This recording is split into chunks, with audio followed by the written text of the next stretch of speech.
Attending the opening of the George Bizos Gallery at the Apartheid Museum on October 27th was a highlight for me in the arts calendar in 2017. I can think of very few people who have made so significant a contribution to the South African landscape in so many ways. Born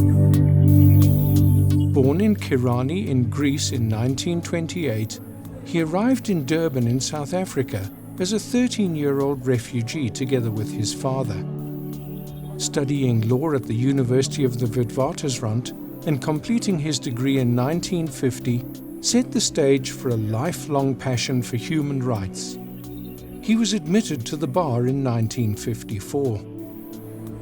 Representing both Mandela and Sisulu at the treason trial, and representing families of others killed during the liberation struggle, demonstrated his commitment to the universal fight for human rights, not only in South Africa but also abroad. In 1994, he was appointed to the Judicial Services Commission to advise on reforms to the existing judicial system. He participated in the drafting of our much-lauded Constitution. The exhibition, entitled Odyssey to Freedom, is a celebration of the life and achievements of George Bizos. The event was well attended, with invited guests amongst them being John Carney and Chief Justice Mogoeng Mogoeng. I'm about to be 90 years of age. My 3 sons, their wives, my grandchildren, give me a lot of advice of what I should do and what I should not do. For instance, they said I must be very brief. And it reminded me of what happened almost 20 years ago when I was 70.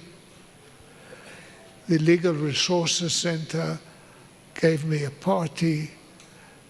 Arthur Chaskelson was the head. And when the Master of Ceremonies said, after speeches were made about me, George will briefly address you.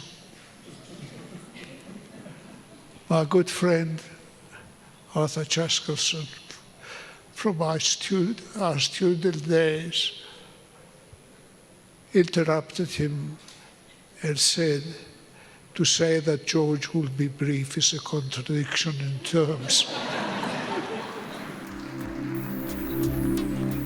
This is a well-deserved recognition for a man who has spent his life in the pursuit of justice and human rights.